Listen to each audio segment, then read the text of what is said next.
অসম আৰক্ষীৰ উপ পৰিদৰ্শক জুনমণি ৰাভাৰ মৃত্যুৰ প্ৰায় এবছৰৰ পিছত নগাঁৱৰ জখলাবন্ধা থানাত দাখিল কৰা দুটাকৈ গোচৰ মাতৃয়ে প্ৰত্যাহাৰ কৰা বুলি জানিব পৰা গৈছে আৰু গোচৰ দুটা প্ৰত্যাহাৰ কৰাৰ সময়ত তেওঁ কৈছে যে তেওঁ আৰু গোচৰটো আগবঢ়াই নিবলৈ সক্ষম নহয়।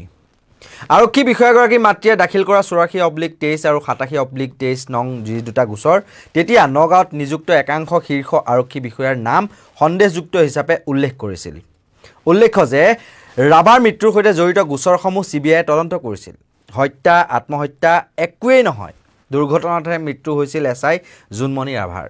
অৱশেষত প্ৰায় 8 মাহ জোৰা শ্বাসৰুদ্ধকৰ পৰিস্থিতিৰ সৃষ্টিৰে কৰা CBI তদন্তৰ প্ৰতিবেদনত অৱশেষত এয়াই ওলাইছিল। আৰু জুনমণি ৰাভাৰ মৃত্যুৰ কাৰণ দুৰ্ঘটনা বুলিয়ে প্ৰতিবেদনত ওলাইছিল যদিও এই গোচৰতকৈ CBI অধিক গুৰুত্ব দিছিল নকল সোণৰ চুৰি জালনোট চক্ৰৰে আৰক্ষী জড়িত হোৱাৰ প্ৰসংগটোহে। কিন্তু জুনমণি ৰাভাৰ হত্যাৰ লগত নগাঁৱৰ পূৰ্বৰ SP লীনা দলে, অতিৰিক্ত আৰক্ষী অধীক্ষক ৰূপজ্যোতি কলিতা, পৰিদৰ্শক মনোজ ৰাজবংশী, উপ পৰিদৰ্শক আভা জ্যোতি ৰাভাৰ নাম সাঙুৰ খাইছিল যদিও তেওঁলোকক দুখমুক্ত বুলি প্ৰতিবেদনত উল্লেখ কৰিছিল CBI। আৰক্ষী বিষয়াগৰাকীৰ মৃত্যুৰ নিশা সঠিকভাৱে কি হৈছিল সেই সন্দৰ্ভতো বিশেষ সবিশেষ তথ্য পোৱা নগ'ল। দুৰ্ঘটনাৰ মৃত্যু হোৱা বুলি কোৱা জুনমণি ৰাভাৰ শৰীৰত কোনো ধৰণৰ দৃশ্যমান কিন্তু চিন নাছিল, যিয়ে তেওঁৰ গাড়ীত ট্ৰাকে খুন্দা মৰাৰ ফলত হোৱা দুৰ্ঘটনাত মৃত্যু হোৱাৰ ইংগিত দিছিল। বহু শীৰ্ষ ব্যক্তিয়েও হত্যাৰ দিশৰ সম্ভাৱনাৰ কথা আঙুলিয়াই দিছিল। যোৱা বৰ্ষৰ 14 জুনত ৰাজ্যৰ আৰক্ষী সঞ্চালক প্ৰধান GP সিঙে দিল্লীৰ CBI কাৰ্যালয়লৈ গৈ এই গোচৰৰ সন্দৰ্ভত আলোচনা কৰাৰ পাছত CBIয়ে CIDৰ পৰা গোচৰটো হাতত লৈছিল। কিন্তু CBIয়ে আদালতত দাখিল কৰা প্ৰতিবেদনৰ পাছত উত্থাপন কৰা কেতবোৰ প্ৰশ্নৰ অৱতাৰণা হৈছিল। কাৰোবাৰ সূত্ৰলিপিত CBIয়ে প্ৰস্তুত কৰিছিল নেকি জুনমণি ৰাভাৰ মৃত্যুৰ চূড়ান্ত প্ৰতিবেদন? আমি যোৱা 8 ফেব্ৰুৱাৰীৰ দিনা প্ৰকাশ কৰা এখন প্ৰতিবেদন আপোনালোকলৈ বুলি আগবঢ়াই লৈছোঁ। অসম আৰক্ষীৰ উপ পৰিদৰ্শক জুনমণি ৰাতি নি কেনে ক'ৰবাত মাৰি পেলাইছে বাবা, মই ক'ব নোৱাৰো।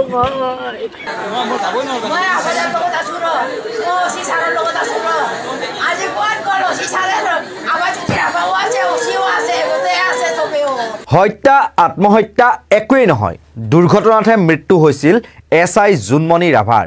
অৱশেষত প্ৰায় 8 মাহ জোৰা শ্বাসৰুদ্ধকৰ পৰিস্থিতিৰ সৃষ্টিৰে কৰা CBI তদন্তৰ প্ৰতিবেদনত এয়াই ওলাল।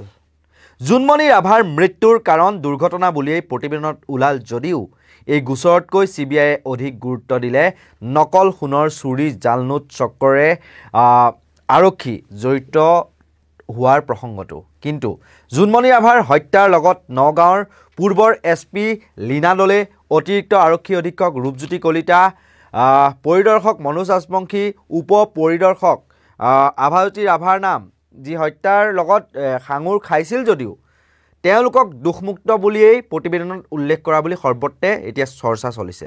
নিশ্চয়কৈ অতদিনে জুনমণি ৰাভাৰ ন্যায়ৰ হকে মাত মাতি থকা সকলৰ যেন আশাত চেঁচা পানী ঢালিলে CBIয়ে। নগাঁও সত্ৰ ন্যায়াধীশ আদালতত দাখিল কৰা তদন্তৰ প্ৰতিবেদনে আশাত চেঁচা পানী ঢালিলে ন্যায় বিচৰাসকলৰ। জুনমণি ৰাভাৰ মৃত্যুৰ দিনটোলৈ এবাৰ উভতি যাওঁ আহকচোন। নালিয়া নামৰ যে এটা চৰিত্ৰৰ নাটকীয়ভাৱে আৱিৰ্ভাৱ হৈছিল, পাছত নালিয়াক CIDয়ে নিজৰ জিম্মাটো ল'লে। নালিয়াক মানসিকভাৱে বিকাৰগ্ৰস্ত আখ্যাও দিলে একাংশই। জুনমণি ৰাভাৰ মৃত্যুৰ বৰ্ণনা দিয়া নালিয়া এতিয়া ক'ত হৰলুকি নালিয়া?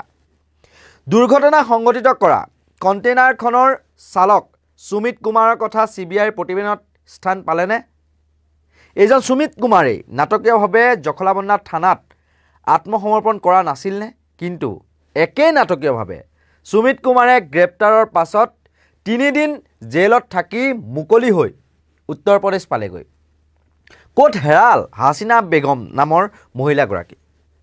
নগাঁও সদৰ থানাৰ আৰক্ষীৰ বাহন চালক অনিল ভূঞাৰ কল ৰেকৰ্ডিং এটা যে ভাইৰেল হৈছিল, তাৰ কি সঠিক তদন্ত হ'ল সেয়া ৰাজহুৱা হ'বনে? নে এইবোৰ সাঁথৰ হৈয়ে থাকি যাব? বহুতে জুনমণি ৰাভাক পৰিকল্পিতভাৱে হত্যা কৰা বুলি সন্দেহ কৰি তেওঁৰ ন্যায় বিচাৰি প্ৰতিবাদ কৰিছিল। কিন্তু CBIয়ে দাখিল কৰা চূড়ান্ত প্ৰতিবেদনতনো কি আছে সেয়া মই প্ৰথমতে আপোনালোকক ক'বলৈ ওলাইছোঁ। বাতৰি 24ত প্ৰকাশিত এটা খবৰ অনুসৰি জোনমণি ৰাভাৰ মৃত্যুৰ নিশা তেওঁক নগাঁৱৰ পূৰ্বৰ আৰক্ষী অধীক্ষক লীনা দলেই তেওঁৰ কাৰ্যালয়লৈ মাতি নিছিল। CBI তদন্তত সেই কথা সত্য প্ৰমাণিত হৈছে। SP লীনা দলেৰ কাৰ্যালয়ত একে সময়তে নগাঁও সদৰ থানাৰ ভাৰপ্ৰাপ্ত আৰক্ষী বিষয়া তথা পৰিদৰ্শক মনোজ ৰাজবংশী আৰু হয়বৰগাঁও আৰক্ষী চকীৰ ভাৰপ্ৰাপ্ত বিষয়া আভাজ্যোতি ৰাভাকো মাতি আনিছিল লীনা দলেই। তাৰ কিছুদিন পূৰ্বে নিশা লখিমপুৰত জোনমণি ৰাভাই নগাঁৱৰ পৰা গৈ নকল সোণ ব্যৱসায়ীৰ বিৰুদ্ধে অভিযান চলাইছিল বুলি প্ৰতিবেদনত প্ৰকাশ পাইছে। যি কথা SP লীনা দলেই অৱগত নাছিল, সেয়েহে হেনো জোনমণি ৰাভাক সেইদিনা ৰাতি মাতি আনিছিল SP লীনা দলেই। CBIৰ প্ৰতিবেদনত উল্লেখ থকা অনুসৰি এই ঘটনাৰ বাবে জোনমণি ৰাভাৰ বিৰুদ্ধে লখিমপুৰত গোচৰ ৰুজু হৈছিল। লগতে জোনমণি ৰাভাক তাৎক্ষণিকভাৱে ৰিজাৰ্ভ ক্লজ কৰি গ্ৰেপ্তাৰ কৰিবলৈ আৰক্ষীৰ শীৰ্ষ মহলৰ পৰা নিৰ্দেশ হেনো জাৰি কৰা হৈছিল, যাৰ বাবে লীনা দলেই সেই নিশা তেওঁৰ কাৰ্যালয়ৰ ভিতৰত জোনমণি ৰাভাক কঠোৰভাৱে ককৰ্থনা কৰিছিল। লখিমপুৰত ৰুজু হোৱা গোচৰটো মতে জোনমণি ৰাভাই নুৰ মহম্মদ কালিয়া, আজিমুদ্দিন, মুস্তাক আহমেদ, মুক্তাৰ হুছেইন, আতাবুৰ ৰহমান, নজৰুল ইছলাম আৰু ৰিয়াজুল ইছলামৰ সৈতে উপস্থিত হৈছিল আমিনা খাতুনৰ ঘৰত। তাৰ পাছত আমিনা খাতুনৰ পুত্ৰ আজগৰ আলীক প্ৰহাৰ কৰি নিজৰ লগত লৈ গৈছিল জোনমণিয়ে। আজগৰ আলীৰ লগতে জোনমণি ৰাভা আৰু দলটোত থকা অন্য আৰক্ষীয়ে নগদ ৮০,০০০ টকা, ভোটাৰ ID, পান কাৰ্ড আৰু আজগৰৰ পত্নীৰ সোণৰ অলংকাৰো কাঢ়ি নিয়াৰ অভিযোগ উত্থাপন কৰা হৈছিল এজাহাৰখনত। আনকি আজগৰ ভাতৃ আবু তালেবৰ ব্ৰিজা গাড়ীখনো জোনমণি ৰাভাৰ দলটোৱে লৈ যোৱা বুলি এজাহাৰত উল্লেখ আছিল। এইখিনিতে এটা কথা উল্লেখ কৰোঁ, জোনমণি ৰাভাৰ মৃত্যুৰ পাছত অতি ৰহস্যজনকভাৱে হাছিনা বেগম নামৰ মহিলাৰ আৱিৰ্ভাৱ হৈছিল, যি এজাহাৰত উল্লেখ থকা সকলো কথা নচ্ছাত কৰি হাছিনাই দাবী কৰিছিল যে নকল সোণৰ অবৈধ ব্যৱসায়ীৰ হাতত প্ৰাণ হেৰুৱালে জোনমণি ৰাভাই। দুৰ্ঘটনাৰ পৰিৱৰ্তে পৰিকল্পিত হত্যাৰ বলি হোৱা বুলি দাবী কৰিলে মহিলাগৰাকীয়ে। লগতে জোনমণি ৰাভাৰ পৰাহে ৬ লাখ টকা দাবী কৰা বুলি বিস্ফোৰক অভিযোগ আছিল মহিলাগৰাকীৰ। আমাৰ মন্তব্য আছে তেওঁৰ, আমি শুনাই লৈছোঁ। চক্ৰ নকল সোণ আৰু জালি নোটৰ ব্যৱহাৰ যিবিলাক কৰি থাকে সেইবিলাকৰ পৰা মোৰ মৃত্যুৰ ভাবুকি আহিছে। যেনেধৰণে জোনমণি ৰাভা বাইদেউক মাৰি পেলাইছে সেনেধৰণে মোকো সিহঁতে বহুত দিনৰ পৰা টাৰ্গেট কৰি আছে। আৰু জোনমণি ৰাভাৰ দ্বাৰাই মই নকল সোণ বেপাৰী আৰু জালি নোটৰ বেপাৰীবিলাক ধৰাই আছিলোঁ। জোনমণি ৰাভাক মানে তেখেতলোকৰ পৰা মানে এটা ভাবুকি আহিছিলে, সেই কথাটো জোনমণি ৰাভা বাইদেৱে পৰহি দিনা মোক ফোন কলত জনাইছিল। লখিমপুৰৰ SP কেনেকৈ জনাম? লখিমপুৰৰ SP গৈ কিনি এইটো কামত সম্পূৰ্ণভাৱে জড়িত হৈ যায়। জোনমণি ৰাভা পইচা লোৱাটো সঁচা নহয়, জোনমণি ৰাভাক ফচুৱা হৈছে। জোনমণি ৰাভাৰ পৰাহে উল্টাই ৬ লাখ টকা নাওবৈচাৰ ICA এইটো সঞ্জীৱ বৰাই ডিমাণ্ড কৰিছিল। এইগৰাকী হাছিনা বেগমে নিজকে বিগত ৬-৭ বছৰে নকল সোণৰ অবৈধ ব্যৱসায়ী কৰা অসাধু ব্যৱসায়ীৰ বিৰুদ্ধে মাত মাতি অহা বুলি দাবী কৰিছিল। এগৰাকী হাছিনা বেগমৰ সৈতে লখিমপুৰৰ পূৰ্বৰ অতিৰিক্ত আৰক্ষী অধীক্ষক ৰুনা নেওগৰ এটা ফোন ৰেকৰ্ডিং ভাইৰেল হোৱাৰ পাছতে ৰুনা নেওগক গাঁওৰক্ষী বাহিনীলৈ বদলি কৰাৰ কথা নিশ্চয়কৈ আপোনালোকৰ মনত আছে। কি আছিল সেই কল ৰেকৰ্ডিং, তাত কি কি কথোপকথন হৈছিল আমি শুনাই লৈছোঁ আপোনালোকক। হাছিনা বেগম হয়নে? গৈ কালি কেনেকৈ ঘৰ পালাগে? ঘৰ পালোগে হয়। আচ্ছা শুনা, তুমি কালি বহুত দেৰি ইয়াতে তোমাৰ অফিচত কি হুলস্থুল কৰি আছিলা নেকি? নাই মানে এই বস্তুটো মই কৈছিলোঁ যে তাৰ পৰা যদি ওলাই দিব পাৰে এটা কপি ওলাই লৈ যাওঁ বুলি কৈছিলোঁ। মানে এইবিলাক কি হয় আকৌ SP চাৰে শুনিলে বহুত খং কৰিব না। আৰু তোমাক কিবা বেলনো তোমাৰ নাৰায়ণপুৰ আৰু কিবা কেছত তোমাক অলৰেডি বিচাৰি আছে ন? ইয়াতে সি হুলস্থুল কৰি থকা কি মতলব হ'ল তোমাৰ? নহয় মেম, এইটো পাৰ্টিটো মইতো ধৰাইছিলো না, সেইটো পাৰ্টি ধৰালে কি হ'ব? ইহঁতেতো ৰেকৰ্ডিংটো বেলেগ কথা। সিহঁতে যদি ষ্টেটমেণ্টত কয় যে তুমি তাহাঁতৰ লগত আছিলা হয় নাই, বা কিবা যদি প্ৰুফ দিয়ে, তুমিতো আগতেতো তুমি তাহাঁতৰ লগত আছা ন? কিবা কিবি কাৰণত তুমি জেলতো যোৱা নাই জানো? মই জানো জেলততো যোৱা নাই। মই এটা কাম আপোনাকতো কৈছিলো যে সেইটো মানুহজনৰ ঘৰত থাকোতে যে গৈছিলো, এইটো বেলেগ কেছত সিহঁতে মিছামিছি চব ৰেকৰ্ড চালো মেম। এইটো মিছামিছি কিবা কিবি হেৰিত মানে মোক হেৰি কৰিছে। এইটো মোৰ ওপৰত কেছে নহয়, মইহে এজাহাৰকাৰী। এতিয়া তুমি এজাহাৰকাৰী হৈছা, কিবা কেছ দিছা, কিন্তু আগত তোমাৰ বেলেগ কেছত তোমাৰ ষ্টেটমেণ্ট মতে তোমাৰ নাম আছে, ঠিক আছে কেছত। আৰু ছেকেণ্ড কথা, কোনোবাই আমাৰ অফিচত মেমৰেণ্ডামো দিছে তোমাৰ এগেইনষ্টত। গতিকে তুমি ইয়াত আহি হুলস্থুল কৰি নাথাকিবা। যদি কিবা কাৰণত যদি তোমাক পুলিচে কোনোবা ঠাণ্ডা কোনোবা কেছত যদি বিচাৰি আছে, আমি তোমাক নধৰিলেও বেয়া দেখিব না। নাই হয় হয় সেইটোতো হয়, কিন্তু মোক যদি মেম আপুনি এটা কথা শুনক, যদি মোৰ ওপৰত কোনো কেছ আছে এতিয়া মোৰ লগত যে শ্বহীদৰ ৰেকৰ্ডিং আছে, মোক কৈছিলে সেইটো পাতি সিহঁতৰ লগত গৈ ৰিচিভ কৰি আনিবলৈ। পাছত মই পুলিচক খবৰ দিছো। আপুনিতো সেইদিনা তাতে আছিলে নাৰায়ণপুৰ থানাত যে মই গৈছিলো। মই ক'ত আছো সেইদিনা? মইতো বেলেগ কামত গৈছো ন। বেলেগ কামত গৈছিলে, সেইটো খবৰ দিছো। দিয়াৰ পাছত ফোনতো খবৰ দিছো। তাৰপিছত মোৰতো তাত সাক্ষীবাদী আছে নহয় নাৰায়ণপুৰত, আছো ল'ৰাবিলাকক পাতি ধৰাইছো মই। তাৰপিছত এতিয়া মোৰ ওপৰত আকৌ সেইটো কেছ কেনেকে হ'ব? সেইটোতো মই তাৰ আছো কেছ আছে নাই, কোন কেছ আছে নাজানো, মই এইটো ইমান সোমোৱা নাই কেতিয়াও, ঠিক আছে। তোমাক যদি বিচাৰি আছে তুমি ইয়াতে আহি ইয়াতে হুলস্থুল কৰি নথকাই ভাল হ'ব, কাৰণ পিছত পাব্লিকে এলিগেশ্যন দিব যে এই মানুহজনীও আছে, এই কোনোবা মানুহতো আছে ন।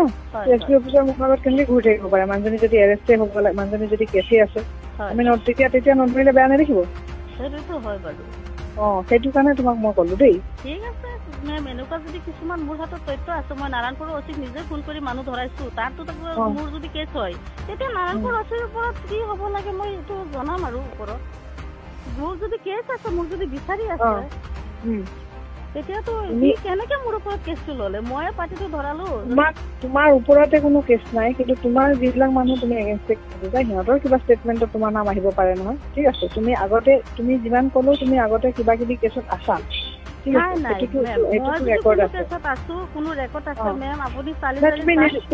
তুমি জেলত গৈছাতো আগতে, যোৱা নাই? জেলত যে গৈছো সেইটোতো মই একেবাৰে মানুহজনক নাপাই কিনি ঘৰৰ পৰা, মানুহজনৰ ঘৰত আছো তেতিয়া, মানুহজনক নাপাই কিনি মোক উঠাই লৈ গৈছিলে। সেইটোতো মই নাজানিম তোমাৰ কেতিয়াৰ কথা সেইটো। আৰু সেইটো কেছ তুমি অকলশৰীয়াকে নাই, শুনা, তুমি যেনেকে কৈছা তুমি কাৰোবাৰ লগত যিবিলাক IPC ছেকশ্যন থাকে, তুমি তাৰ লগত আছো বুলি তুমি কৈছা, মই বুজি পাইছো। আছো নাছো সেইটোৱেইটো কথা। মই যদি কোনোবা এটা ক্ৰাইম কৰোতে মই কাৰোবাৰ লগত আছো, ময়ো সমানে আছো ন। তুমি কাক বুজাবলৈ আহিছা? তুমি কাৰোবাৰ এগেইনষ্টে কিবা যাবা, তুমি কি জানা? থানাত কিবা কেছ হৈ আছে, তুমি কেছটো দেখিছা নেকি যে কোনে কি লিখিছে, কোনে কি ষ্টেটমেণ্ট দিছে, তোমাক সুধি দিছে নেকি? তেতিয়াহ'লে তুমি নজনাকে তুমি কাৰোবাৰ এগেইনষ্টে ওপৰত যাম কাক ভয় দেখাইছা?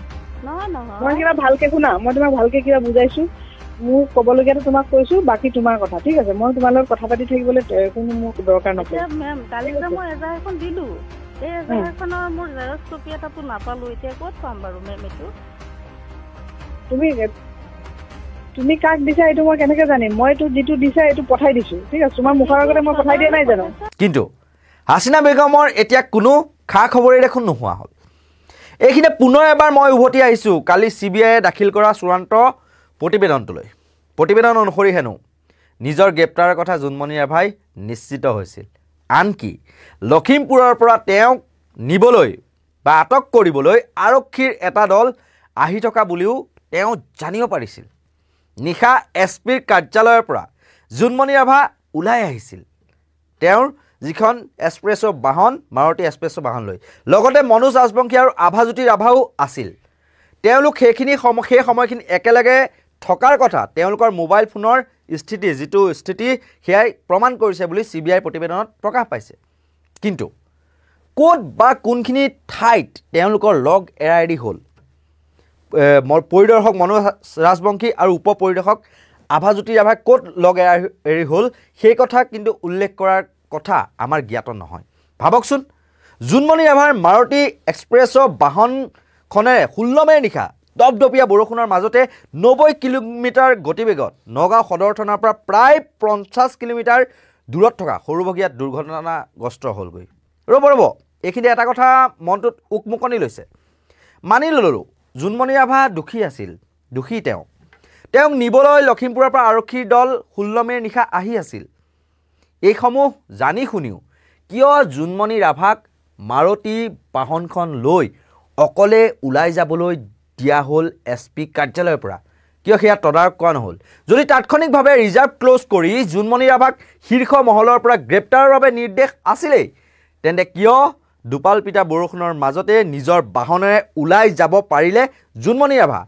কিয় আৰক্ষীৰ নিৰাপত্তা বেষ্টনীৰ মাজত কেইটামান ঘণ্টাও ৰাখিব নোৱাৰিলে জোনমণি ৰাভাক যদি জোনমণি ৰাভা অভিযুক্ত আছিলে তেওঁক আটক কৰি নগাঁও সদৰ থানাতে আৰক্ষীয়ে ৰাখিব নোৱাৰিলেহেঁতেননে CBIৰ তদন্তত সেই প্ৰশ্ন হাঙুৰ খাইছিলনে CBIৰ প্ৰতিবেদন অনুসৰি জোনমণি ৰাভাই সিট বেল্ট পৰিধান কৰি আছিল তেওঁৰ বাহনখনত সেই সময়ত আন কোনো ব্যক্তি নাছিল বুলিও মাৰুতি যি কোম্পানী সেই মাৰুতিয়ে নিশ্চিত কৰিছে দুৰ্ঘটনাৰ সময়ত জোনমণিৰ বাহনৰ এয়াৰবেগ খুল খাইছিল গতিকে তেওঁৰ দেহত আঘাতৰ চিন কম আছিল বুলিও CBIৰ প্ৰতিবেদনত উল্লেখ আছে যেহেতু CBIৰ প্ৰতিবেদন দাখিল হ'ল সেয়েহে পূৰ্বৰ কিছুমান কথা আমাৰ মনত আহিছে আৰু সেই কাৰণে দৰ্শক ৰাইজলৈ বুলি সেইবিলাক আমি আগবঢ়াই আছো জোনমণি ৰাভাৰ মাতৃয়ে এসময়ত কৈছিল তাইক কোনোবা শত্ৰুৱে মাৰিলে তাইক কেতিয়াও এনেকৈ নমৰে তাইক ওপৰৰ পৰাও চাপ দিছে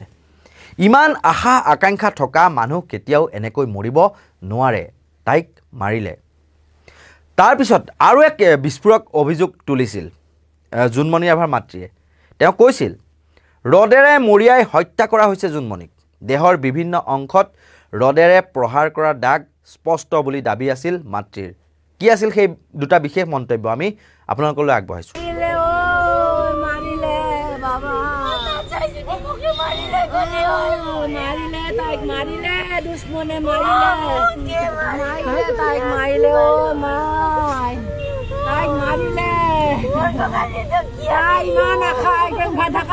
কেতিয়াও নমৰে এনেকে তাইক ওপৰৰ পৰা হেডেক দিছে তাই কোনোবাই কিবা কৰি মাৰিলে মা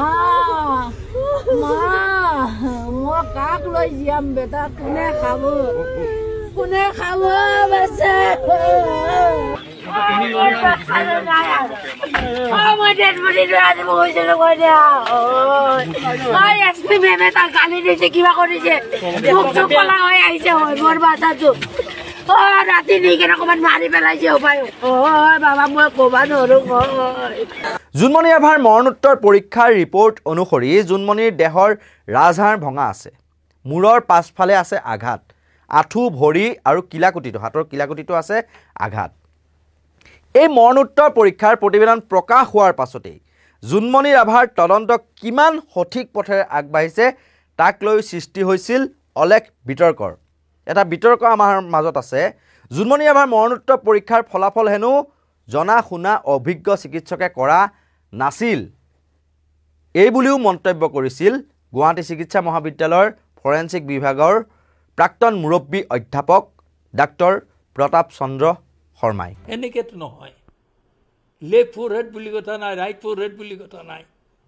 কোনটো হ'ব left side of the forehead right side of the forehead এইটো কিন্তু ইয়াতে দিছে লেফ্ট ফোरहेড এইটো দিল্লীটো নহয় এনেকৈ কোনো হেৰি লেখা নিয়মে নহয় এইটো সঠিক ৰিপৰ্ট দিয়া নাই নেকি ছাৰ ৰিপৰ্ট এনেকৈ নহয় এইটো কোনো ৰিপৰ্ট লেখাটো লেফ্ট ফোरहेড ৰাইট ফোरहेড বুলি কোনো নালাগে ফোरहेডটো লিখলি যিবিলাক প্ৰমিনেণ্ট ছাইড আছে তাৰ পৰা লিখিব যে ইমান centimetre from the root of the nose হয়নে কথাটো বা ইমান centimetre from the upper part of the এইটো যিটো হেৰি আছে কি বোলে লেফ্ট আই ফ্ৰম অমুক চেণ্টিমিটাৰ এইটো আউটাৰ ফ্ৰম মিড লাইন মানে ছাৰ এইটো মানে সঠিক ৰিপৰ্টটো যিখিনি দিব লাগিছিল তাত ইয়াত উল্লেখ নাই নেকি ছাৰ এইটো ৰিপৰ্ট কোনো এটা জানা মানুহে লেখা ৰিপৰ্ট নহয় কোনো ডাক্তৰে লেখা ৰিপৰ্ট নহয় আৰু এটা কথা এইখিনিতে আগৰ প্ৰতিবেদনসমূহত দোহাৰিছিলোঁ যদিও পুনৰ এবাৰ দোহাৰিছোঁ সেই কথা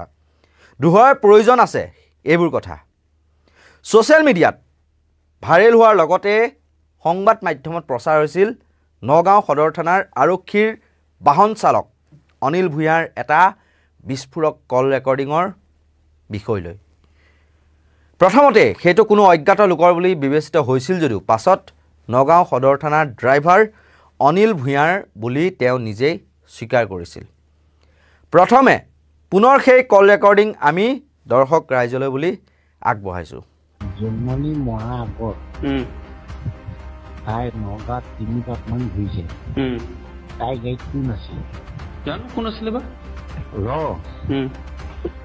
তাৰপিছত OC এডিশ্যনেল SP এছপি মানে আপোনাৰ কুম্বাং কুমাৰ এহেঁতে এছ পিৰ লগত কি আলোচনা কৰিছে তাৰ ধৰ আধা ঘণ্টামানৰ পিছত অচিয়ে আহি থানাত ছটপট কৰি ঘূৰি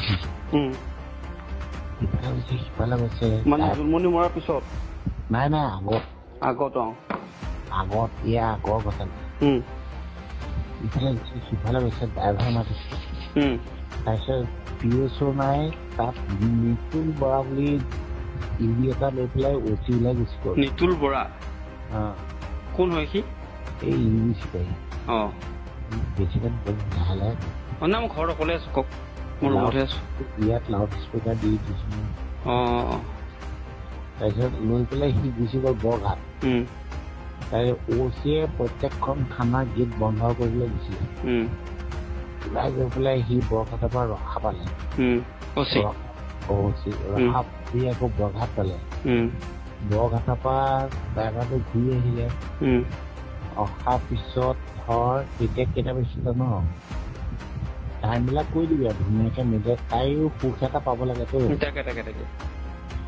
তেতিয়া ধৰ তাইক কোনোবাই মাৰি আছে কোনে মাৰিছে সেই বস্তুটো এতিয়া সেই বস্তুটো কোনে মাৰি আছে মানে বস্তুটো আমি গম নাপালে কিহেৰি মাৰিছে ৰদে মাৰিছে ন পুলিচ নে কি বেলেগ মানুহ কোনোবা এটা মানুহ হৈছে পুলিচ নহয় মানে পুলিচ কোন জেগাত মাৰিছিলে নগাঁও টাউনৰ ভিতৰতে মাৰিছে ৰদেদি কিন্তু তাইক কেইটামান বজাত মাৰিছে জানো কেইটাত এতিয়া নহয় আমি যেতিয়া বিচাৰি ফুৰিছো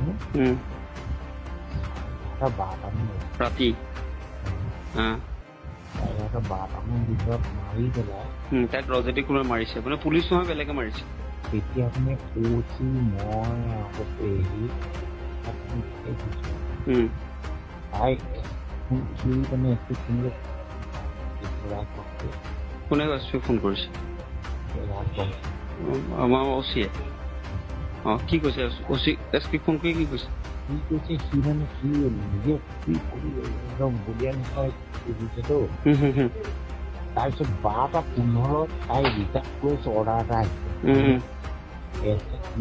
ৰিজাৰ্ভ কৰিছে অহাৰ পিছত 2:15 মানত আমালৈ খবৰ আহিছে তাই স্পট বুলি মৰি গ'ল আৰু তাৰ পিছত এছপিয়ে অচি এই যোনে আমাৰ কোৱাৰ্টাৰটোত তালাচ কৰিছে মৰাৰ পিছত এছপিয়ে তালাচ কৰিছে মৰাৰ পিছত কৰিছে নিউজত তহঁতে মৰা আগত বুলি কৈ আছে কিন্তু মৰাৰ পিছত এতিয়া ধৰ যিটো প্ৰত্যক্ষদৰ্শীয়ে কৈছে গাড়ীখন তাতে ৰখাৰ পিছত 10 মিনিটৰ পিছত এখন ট্ৰাকে খুন্দা মাৰিছে তাই জোতা জোৰটো ভৰি লাগি থাকিব লাগিছিল কিন্তু তাৰ আগতে সিহঁতে কিবা ৰেপ চেপ কৰিছে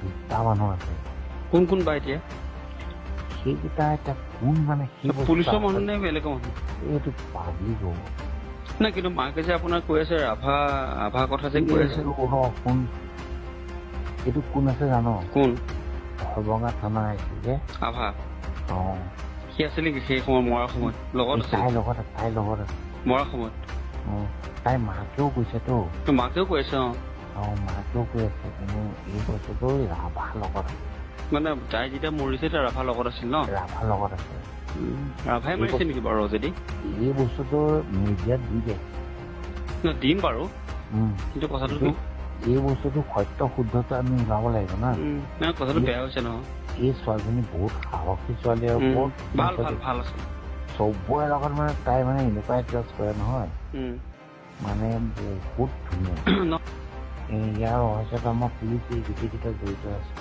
মানে এটা কথা ক'ব পাৰো জোনমণি ৰাভাৰ যিটো জোনমণি ৰাভাৰ মৃত্যুত মানে নগাঁৱৰ পুলিচ আপোনাৰ জড়িত আছে পুৰা জড়িত এছপি আছে কুম্বাং আছে আকৌ আপোনাৰ ক্ৰাইম আছে সৰ্বগাঁও IC আছে গোটেইকেইটাই মিলি তাইক মাৰিছে ন মানে আপোনাৰ আত্মহত্যা নহয় মৃত্যু হত্যা হয় আৰু হত্যা এইটো মানে এতিয়া এহেঁতে যিবিলাক কৈ আছে এইবিলাক ফটোৱা কথা CID কথা পাতিব পৰা আৰু CID দিব নালাগিছিল CID টো আমাৰ পুলিচৰ মানুহেহে এইটো মানে হেৰিয়াত দিব লাগিছিল CBI দিব লাগিছিল CBI বিস্ফোৰক কল ৰেকৰ্ডিং এটা ভাইৰেল হ'ল আৰু সেই কণ্ঠস্বৰ অনিল ভূঞাৰ হয় বুলি দাবী কৰাৰ পাছতো কিয় এই সন্দৰ্ভত বিস্তৃত ৰূপত তদন্ত নহ'ল সোধা পোছাৰ বাবে অনিল ভূঞাক মতা হৈছিল যদিও CBI কালি যিখন প্ৰতিবেদন দাখিল কৰিলে চূড়ান্ত প্ৰতিবেদনত অনিল ভূঞাৰ প্ৰসংগই কি স্থান পালে প্ৰতিবেদনত নে স্থান নাপালেই কোন আছিল কামাং উপাধিৰ সেইগৰাকী বিষয়া কিয় নগাঁৱৰ থানাসমূহৰ গেটসমূহ বন্ধ কৰিবলৈ দিয়া হৈছিল ভূঞাই দাবী কৰাৰ ধৰণে সঁচাকৈ ৰডেৰে মৰিয়াই হত্যা কৰাৰ দৰে ঘটনা ঘটিছিল নেকি এইবোৰ বিষয় গভীৰভাৱে বিশ্লেষণ কৰা হ'লনে CBI তদন্তত ইপিনে জুনমণি ৰাভাৰ মৃত্যুৰ নিশাই তেওঁৰ আৱাসত SP লীনা দলেৰ নেতৃত্বত অভিযান চলিছিল যিটো কথাক লৈ জুনমণি ৰাভাৰ মাতৃয়ে কইনাৰ মৃত্যুৰ পাছত অভিযান চলোৱা বুলি অভিযোগ কৰিছিল কিন্তু জুনমণিৰ আৱাসত থকা CCTVৰ দৃশ্য অনুসৰি সেই অভিযান চলিছিল নিশা 1:13 আনহাতে জুনমণিৰ বাহনখন দুৰ্ঘটনাত পতিত হৈছিল নিশা 1:16 এই কথা CBI প্ৰতিবেদনত উল্লেখ কৰিছে গতিকে অভিযান জুনমণিৰ মৃত্যু হোৱাৰ পাছত হোৱা বুলি যিটো অভিযোগ মিছা বুলি প্ৰতিবেদনত উল্লেখ কৰিছে CBI মুঠৰ ওপৰত জুনমণি ৰাভাৰ মৃত্যু সম্পৰ্কীয় CBI তদন্তৰ প্ৰতিবেদনত এটা কথা তেওঁলোকে নিশ্চিত কৰিলে যে জুনমণিৰ মৃত্যুত কোনো দ্বিতীয় ব্যক্তি জড়িত নাছিল অৰ্থাৎ ই হত্যাকাণ্ড নহয় বৰং এটা দুৰ্ঘটনা আত্মহত্যাও নহয় হেনো কিন্তু নকল সোণৰ ব্যৱসায়ত জুনমণি ৰাভাৰ লগতে অন্য আৰক্ষী বিষয়া জড়িত থকাৰ প্ৰমাণ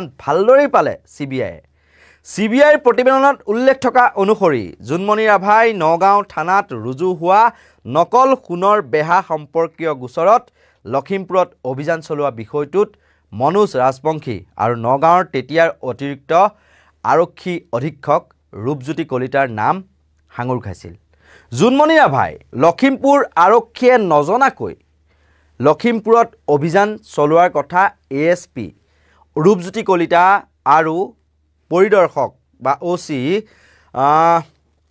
মনোজ ৰাজবংশী অৱগত আছিল তেওঁলোকেই জুনমণি ৰাভাক লখিমপুৰলৈ পঠিয়াইছিল হেনো আৰু লখিমপুৰৰ পৰা জুনমণি ৰাভাই মুঠ 6 লাখ টকা আনিছিল বুলি CBIৰ প্ৰতিবেদনত প্ৰকাশ পাইছে তাৰে 1.5 লাখ টকা ASP ৰূপজ্যোতি কলিতাই লৈছিল 50,000 টকা OC মনোজ ৰাজবংশীয়ে লৈছিল 90,000 টকা অনলাইনত লৈছিল যিখিনি তেওঁলোকৰ সূত্ৰসমূহক দিয়া হৈছিল প্ৰায় 1.25 লাখ টকাৰে জুনমণিয়ে এটা আইফোন ক্ৰয় কৰিছিল বুলি CBIৰ যিখন প্ৰতিবেদন চূড়ান্ত প্ৰতিবেদনত উল্লেখ আছে আৰু বাকিখিনি টকা জুনমণিয়ে জমা ৰাখিছিল জুনমণি ৰাভাৰ মৃত্যুৰ নিশা তেওঁৰ আৱাসত SP লীনা দলেৰ নেতৃত্বত চলা অভিযানত প্ৰায় 4 লাখ টকা জব্দ হৈছিল CBIৰ প্ৰতিবেদনত প্ৰকাশ পোৱা অনুসৰি এই টকাখিনি জুনমণিৰ মাতৃ তথা তেওঁলোকৰ ঘৰত জমা থকা টকাৰ লগতে লখিমপুৰৰ পৰা অনা টকাখিনিৰো কিছু অংশ আছিল হেনো জুনমণি ৰাভা বাৰু গুচি গ'ল কিন্তু তদন্তৰ প্ৰতিবেদন দাখিল কৰিলে যদিও ইমান টকা লোৱাৰ প্ৰমাণ পোৱাৰ পাছতো 1 lakh 1.5 lakh 1.25 lakh ASP Rupjyoti Kalita OC Manoj Rajbongshi SI Abhajyoti ৰাভাক গ্ৰেপ্তাৰ নকৰিলে কিয় CBIৰ হাতত তদন্ত প্ৰক্ৰিয়া অৰ্পণ কৰাৰ পাছত এজন অভিযুক্তক প্ৰমাণ পোৱাৰ পাছতে গ্ৰেপ্তাৰ কৰাৰ কৰ্তৃত্ব নাছিল নেকি কিবা আইনী প্ৰক্ৰিয়াৰ মাজেৰে এনে দেখোন বিৰোধী নেতাৰ ওপৰত ED CBIৰ দৰে তদন্তকাৰী সংস্থাৰ হেনচকু থাকেই অভিযোগ উঠা মাত্ৰকে গ্ৰেপ্তাৰ কৰি জেৰা আৰম্ভ কৰি দিয়ে দেখোন তেনে ক্ষেত্ৰত টকা লোৱাৰ প্ৰমাণ পোৱা বুলি যদিহে চূড়ান্ত প্ৰতিবেদনত উল্লেখ কৰিছে তেন্তে দুৰ্নীতিক নিবাৰক শাখা বা EDৰ সহায় লৈ CBI দেখোন তেওঁলোকক গ্ৰেপ্তাৰ কৰিব পাৰিলেহেঁতেন আৰক্ষী বিষয়াকেইজনক আৰু এটা কথা উল্লেখ কৰি থওঁ আত্মসমৰ্পণ কৰি গ্ৰেপ্তাৰ হৈ 3 দিন ন্যায়িক জিম্মাত কটাই অৱশেষত উত্তৰ প্ৰদেশ পোৱা গৈ কণ্টেনাৰখনৰ চালক সুমিত কুমাৰৰ দেখোন এতিয়া কোনো সংসূত্ৰই নোহোৱা হ'ল প্ৰতিবেদনতো হয়তো তেওঁৰ কথা নাহিলেই বাহনখনৰ চালক সুমিত কুমাৰৰ বিৰুদ্ধে ভাৰতীয় দণ্ডবিধি আইনৰ 279 427 আৰু 304 নম্বৰ ধাৰা লগোৱা হৈছিল ৰাজপথত অতি বেগত অসাৱধানতাৰে বাহন চলালে 279 নং ধাৰা লগোৱা হয়। জোনমণি বাহনখনৰ ক্ষতি সাধনৰ বাবে লগোৱা হৈছিল 427 নং ধাৰাত আৰু 304 নং ধাৰাটো লগোৱা হৈছিল মৃত্যু ঘটোৱাৰ বাবে। 279 নং ধাৰা মতে অসাৱধানে বাহন চলাই দুৰ্ঘটনা কৰা বুলি প্ৰমাণ হ'লেও 6 মাহৰ কাৰাবাস। কিন্তু এক ৰহস্যজনক ঘটনাত জড়িত চালকজনে সকলোৰে অগোচৰেই 3 দিনতে জামিন পাই উত্তৰ প্ৰদেশলৈ গুচি গ'ল। এই প্ৰসংগবোৰ CBI প্ৰতিবেদনত স্থান নাপালে কিয়? এটা কথা আপোনালোকক উনুকিয়াই দিওঁ। একেই হিট এণ্ড ৰান গোচৰত জড়িত ৰাজকন্যা বৰুৱাই কেইবামাহো কিন্তু জেলত কটাবলগীয়া হৈছিল। এতিয়া আহিছোঁ CBI তদন্তৰ চূড়ান্ত প্ৰতিবেদন আদালতত দাখিল কৰাৰ পাছত হোৱা প্ৰতিক্ৰিয়াসমূহলৈ। প্ৰথমে অসহায় মাতৃৰ প্ৰতিক্ৰিয়া আপোনালোকলৈ বুলি আগবঢ়াম। যদি ছোৱালীজনী হাত ভৰি ভাগি বিচনাত পৰি থাকিলেহেঁতেন তেতিয়াও ক'লোহেঁতেন মোৰ এক্সিডেণ্ট হৈছে, মোক কোনোবাই মাৰিছে। এতিয়া ক'বলৈ কোনো নাই, সাক্ষ্য প্ৰমাণ নাই, গতিকে ৰাইজে চব দেখিছে। তেওঁ লগতে কয় যে CBIৰ পৰা তেওঁ ন্যায় পাব বুলি আশা কৰিছিল। তেওঁ কি ক'লে আমি শুনাই লৈছোঁ। মইতো আৰু কি ক'ম, ক'ব লগাটো যিমান ক'ব লগা আছিল কৈয়ে দিলোঁ। আগতে চবে চাই কেনে গমে পাইছে ছোৱালীৰ ডেড বডি, গাড়ীৰ এক্সিডেণ্ট, আৰু মই একো বুজাবও নোৱাৰোঁ আৰু একো ক'বও নোৱাৰোঁ। আজি যদি ছোৱালীটোৰ হাত ভৰি ভাঙি থাকিলে হয়, বিচনাত পৰিও থাকিলে হয়, তেতিয়াহ'লে ক'ল হয় যে মোৰ এক্সিডেণ্ট হৈছে মা, বা কোনোবাই ধৰি কিনে মাৰিছে বা কোনোবাই কিবা কৰিছে। এতিয়া কোৱা মাতা কোনো মানুহে নাই, একো সাক্ষী প্ৰমাণ নাই। সেইটো কাৰণে মই যিমানখিনি পাইছোঁ চবুত চব ৰাইজকে দিছোঁ, গম পাইছে। এতিয়া ৰাইজে বিচাৰ কৰক কেনেকুৱা। ইপিনে প্ৰতিক্ৰিয়া প্ৰকাশ কৰিছে শিৱসাগৰ সমষ্টিৰ বিধায়ক অখিল গগৈয়ে। অখিল গগৈৰ দাবী, আজিকালি CBIৰ কথা সকলোৱে জানে। CBI সাংঘাতিক ধৰণে ৰাজনৈতিকভাৱে প্ৰভাৱিত হয়। সেয়েহে জোনমণি ৰাভাৰ গোটেই বিষয়টো এগৰাকী কাৰ্যবাহী ন্যায়াধীশৰ জৰিয়তে তদন্ত কৰাব লাগে। এই সন্দৰ্ভত দেৱব্ৰত শইকীয়াই প্ৰতিক্ৰিয়া প্ৰকাশ কৰি কয়, এয়া এক অস্বাভাৱিক মৃত্যু বুলি সকলোৱে জানে। ইয়াৰ সৈতে জড়িত বহু কথা এতিয়া নস্যাৎ কৰা হৈছে। আৰক্ষীৰ গাড়ী চালক এজনেও বহু কথা কৈছিল। এক পৰিকল্পিত হত্যাক ঢাকি দিয়া হৈছে। প্ৰতিক্ৰিয়া প্ৰকাশ কৰিছে জীপাল কৃষক শ্ৰমিক সংঘৰ মুখ্য উপদেষ্টা সোণেশ্বৰ নৰহে। এটা প্ৰতিবাদী সত্তাক কলিতে মোহাৰি পেলাবলৈ জোনমণি ৰাভাক হত্যা কৰোৱা হ'ল বুলি বিস্ফোৰক অভিযোগ সোণেশ্বৰ নৰহৰ। জোনমণি ৰাভাৰ হত্যাকাণ্ডৰ CBI তদন্তৰ যিখন চাৰ্জশ্বিট, সেই চাৰ্জশ্বিটখনক লৈ আমাৰ সন্দেহ আছে। আমি আচলতে এইটো খুব দুৰ্ভাগ্যজনক আখ্যা কৰিছোঁ যে গৃহ বিভাগৰ ভিতৰ চৰাত এক প্ৰতিবাদত সোচ্চাৰ হোৱাৰ কাৰণেই জোনমণি ৰাভাক আচলতে এটা হলঠেকত পেলাই দিয়া হ'ল। কাৰণ এইটো ধৰণৰ এটা প্ৰতিবাদ যদি সৰ্বত্ৰে যদি মূৰ দাঙি উঠে, তেতিয়াহ'লে ইয়াত পুলিচ ব্যৱস্থাৰ শেহতীয়া ফেচিবাদী শাসন ব্যৱস্থাতে অচল হৈ যাব। গতিকে কলিতে এনেকুৱা প্ৰতিবাদী সত্তাক মোহাৰি পেলোৱাৰ অভিসন্ধিতেই জোনমণি ৰাভাক এটা পৰিকল্পিত হত্যালৈ ঠেলি লৈ যোৱা হ'ল। আৰু ইয়াক সাধাৰণ এটা দুৰ্ঘটনা সজাই অসমৰ জনমানসক আচলতে চকুত ধূলি মৰাৰ এটা কু অভিসন্ধিত লিপ্ত হৈছে বিজেপি শাসিত হিমন্ত বিশ্ব শৰ্মা চৰকাৰখন। আৰু এটা কথা, অসমৰ শেহতীয়া যিটো আমি ধাৰাবাহিক যিটো আচৰণ দেখিছোঁ হিমন্ত বিশ্ব শৰ্মাৰ, সাধাৰণ এটা ঘটনা, বিয়া বাৰু, সকলো হেলিকপ্টাৰ উৰুৱাই তেওঁ খা খবৰ কৰিবলৈ যোৱা, ক'ৰবাত ইনচিডেণ্টত ক'ৰবাত কাৰবাৰ হৈছে গৈ তাত পলিটিচাইজ কৰিব পাৰি নেকি তাক চেষ্টা কৰা, এনেকুৱা সকলো মানুহৰ ঘৰলৈকে গৈ সহানুভূতি প্ৰকাশ কৰে, সহমৰ্মিতা প্ৰকাশ কৰে। কিন্তু জোনমণি ৰাভাৰ কাণ্ড তেওঁৰ বিভাগৰ গৃহ বিভাগৰ দপ্তৰৰ মন্ত্ৰী হিমন্ত বিশ্ব শৰ্মা স্বয়ং মুখ্যমন্ত্ৰীজনে আৰু তেওঁৰ বিভাগৰ এগৰাকী বলিষ্ঠ এগৰাকী কৰ্মীয়ে জোনমণি ৰাভাৰ মৃত্যুত তেওঁ কিন্তু সাধাৰণভাৱেও এটা খবৰ নোলোৱাটোৱে আচলতে সন্দেহ যে আছে গোটেই ঘটনাটোত আমি ভাবিব পাৰোঁ। আৰু CBI ED কাৰ হাতৰ মানে হাথিয়াৰ, এইবিলাক আমি জানিবলৈ আৰু বাকী নাই। কিন্তু ডাঙৰ কথাটো হ'ল জোনমণি ৰাভাক মাজৰাতি 12 বজাত কি পৰিস্থিতিত বাহিৰ ওলাই আহিব লগা হ'ল, আৰু এগৰাকী পুলিচ কৰ্মীয়ে তদন্তৰ কামত যদি আহিছিল তেওঁৰ লগত ছিকিউৰিটি কিয় নাছিল, ক'লৈ গ'ল ছিকিউৰিটিবিলাক?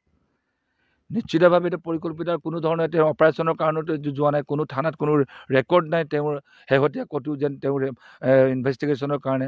কাৰণ জানে যে সৰ্বত্ৰে সেই সময়ত যিটো আনন্দ মিশ্ৰৰ নেতৃত্বত যিটো মানে সোণৰ যিটো ব্লেক যিটো মাৰ্কেট, এই মাৰ্কেটটোৰ চিণ্ডিকেটবিলাকক ধৰা পেলোৱাৰ যিটো অভিযান বুলি কৈ আছিলে, খুব পেপাৰ গিমিক ৰচনা কৰিছিল, সেই সময়টোত এই প্ৰতিৰোধ ব্যৱস্থাটোৰ কাৰণে এই যে কেলেংকাৰীবিলাক উন্মোচন কৰাৰ ক্ষেত্ৰত জোনমণি ৰাভাৰ এটা বলিষ্ঠ ভূমিকা আছিল। গতিকে ইয়াত আচলতে মাফিয়াৰ লগত চৰকাৰৰ যিটো মিতিৰালি, এই উন্মোচিত হোৱাৰ ভয়তে জোনমণি ৰাভাৰ মুখ বন্ধ কৰাৰ কাৰণে প্ৰচেষ্টা কৰিছিল। আৰু নিৰীহ জোনমণি ৰাভা উঠি অহা এগৰাকী অসমীয়া যুৱতী, জনজাতীয় এগৰাকী সুযোগ্য কন্যাক আচলতে বলিৰ পাঠা সজালে অসম চৰকাৰৰ হিমন্ত বিশ্ব শৰ্মাৰ গৃহ বিভাগ। এইটো খুব দুৰ্ভাগ্যজনক, এইটো গৰিহণা দিব লগা কথা। আৰু আটাইতকৈ ডাঙৰ কথা যে তদন্তটো ইমান দীঘলীয়া কিয় কৰিব লাগে? ফাষ্ট ট্ৰেক এটা তেওঁলোকৰ ছিষ্টেম থাকোঁতে CBI দুবাৰকৈ অসমৰ জনতাই প্ৰতিবাদ কৰাৰ ভিত্তিতহে CBI তদন্তটো দিলে, নহ'লে তেতিয়ালৈকে কোনো মুখ্যমন্ত্ৰীয়ে কোনো CBI তদন্তলৈ তেওঁলোকে এৰি দিয়া নাছিল। আৰু পুলিচে সাধাৰণ ঘটনা হিচাপে সজাব খুজিছিল, গৈ গৈ গৈ গৈ গৈ গৈ তেওঁৰে মিতিৰ কুটুম তেওঁৰ মানুহক ব্যৱহাৰ কৰি CBI-টোকো নিজৰ কায়েম কৰি লৈ চৰকাৰখনৰ যোগেদি ভাৱমূৰ্তি বিনষ্ট হোৱাৰ পৰা নিজক ৰক্ষা কৰিবলৈ জোনমণি ৰাভাৰ হত্যাক তেওঁলোকে সাধাৰণ দুৰ্ঘটনা বুলি সজাবলৈ আজি উঠি পৰি লাগিছে। আৰু CBI চাৰ্জশ্বিটেও সেইটোকে কৰি হিমন্ত বিশ্ব শৰ্মাৰ চৰকাৰখনক আচলতে এটা সুস্থিৰতাটো ঘূৰাই আনি দিছে। আনফালে প্ৰতিক্ৰিয়া প্ৰকাশ কৰিছে ছাত্ৰ মুক্তি সংগ্ৰাম সমিতিৰ কেন্দ্ৰীয় সাংগঠনিক সম্পাদক পিণ্টু গগৈয়ে। CBIৰ দৰে তদন্তকাৰী সংস্থাই স্বতন্ত্ৰতা হেৰুওৱাৰ লগতে মুখ্যমন্ত্ৰী আৰু DGPৰ সূত্ৰলিপিতহে চাৰ্জশ্বিট প্ৰস্তুত কৰা বুলি বিস্ফোৰক অভিযোগ তোলে পিণ্টু গগৈয়ে। তেওঁ কি ক'লে আমাৰ হাতত মন্তব্য আছে, আমি শুনাই লৈছোঁ। এই চাৰ্জশ্বিটখন সম্পূৰ্ণ এখন হতাশাজনক চাৰ্জশ্বিট, আৰু চাৰ্জশ্বিটখনে জোনমণি ৰাভাৰ পৰিয়ালৰ লগতে তেওঁৰ মাতৃ আৰু অসমবাসীক আচলতে চূড়ান্তভাৱে এখন অন্যায় কৰা এখন চাৰ্জশ্বিট, যিখন চাৰ্জশ্বিট আমি সন্দেহ প্ৰকাশ কৰিছোঁ যে CBIয়ে সেইখন হিমন্ত বিশ্ব শৰ্মা আৰু আৰক্ষী সঞ্চালক প্ৰধান DGP GP সিঙৰ চুটলপিত প্ৰস্তুত কৰাহে আচলতে সেইখন চাৰ্জশ্বিট অৰ্থাৎ চূড়ান্ত প্ৰতিবেদন বুলি আমি সন্দেহ প্ৰকাশ কৰিছোঁ। কাৰণ 7 মাহ ধৰি নগাঁৱত বাহৰ পাতি লোৱা CBI দলটোৱে আমাৰ সমগ্ৰ অসমবাসীৰ আশংকা আৰু সন্দেহ আৰু বহু কাৰণ ইতিমধ্যে জল পলপত হৈ পৰিছিল সেই সময়ত যে পুলিচ বিষয়া জোনমণি ৰাভাক কিদৰে আচলতে হত্যা কৰা হৈছিল। ইয়াৰ বহু প্ৰমাণ সেই সময়ত আচলতে সকলো কথা পোহৰলৈ অহাৰ পিছতো CBIৰ দৰে এটা উচ্চ স্তৰীয় তদন্তকাৰী সংস্থাই 7 মাহত তেওঁলোকে ক'ব বিচাৰিলে যে জোনমণি ৰাভা এটা সাধাৰণ দুৰ্ঘটনাত মৃত্যুহে হ'ল। গতিকে এইখন আমি পুনৰ কৈছোঁ, আমি সন্দেহ প্ৰকাশ কৰিছোঁ যে CBIয়ে 7 মাহ তদন্ত কৰি লেহেমীয়া গতিৰে তদন্ত কৰি ক্ষিপ্ৰতাই নকৰি তেওঁলোকে কেৱল হিমন্ত বিশ্ব শৰ্মা আৰু GP সিঙৰ চুটলপিত এখন চাৰ্জশ্বিট প্ৰস্তুত কৰিলে, আৰু সেই চাৰ্জশ্বিটখনে আচলতে দাখিল কৰিলে বুলি আমি সন্দেহ প্ৰকাশ কৰিছোঁ। কাৰণ এই চাৰ্জশ্বিটখনে জোনমণি ৰাভাৰ লগতে জোনমণি ৰাভাৰ মাতৃ পৰিয়াল আৰু অসমবাসীক এই চাৰ্জশ্বিটখনে কেতিয়াও ন্যায় প্ৰদান কৰা নাই। এই ধৰণৰ আচলতে কাণ্ডই CBIৰ দৰে এটা উচ্চস্তৰীয় যি তদন্তকাৰী সংস্থা যাৰ নিজস্বতা আছে, যাৰ স্বতন্ত্ৰতা আছে, কিন্তু এতিয়া CBI, ED, NIA যিবিলাক তদন্তকাৰী সংস্থা আমি দেখিবলৈ পাইছোঁ, এই তদন্তকাৰী সংস্থাবিলাক আমি কাৰ পকেটত সোমাই আছে, কাৰ নিৰ্দেশত চলে, সেয়া লাহে লাহে আচলতে আমাৰ ৰাইজে অনুমান কৰিবলৈ লৈছে, আৰু এইটো অতি গণতন্ত্ৰৰ বাবে এটা অশুভ লক্ষণ। প্ৰতিক্ৰিয়া প্ৰকাশ কৰিছে প্ৰগতিশীল নাৰী সন্থাৰ ৰাজ্যিক সম্পাদিকা মৃণালী দেৱীয়ে।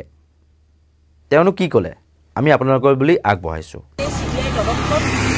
তদন্তৰ প্ৰতিবেদনত উল্লেখ কৰিছে যে মৃত্যুটো হৈছে তেওঁ এক্সিডেণ্টলি মৃত্যু হৈছে বুলি কৈছে।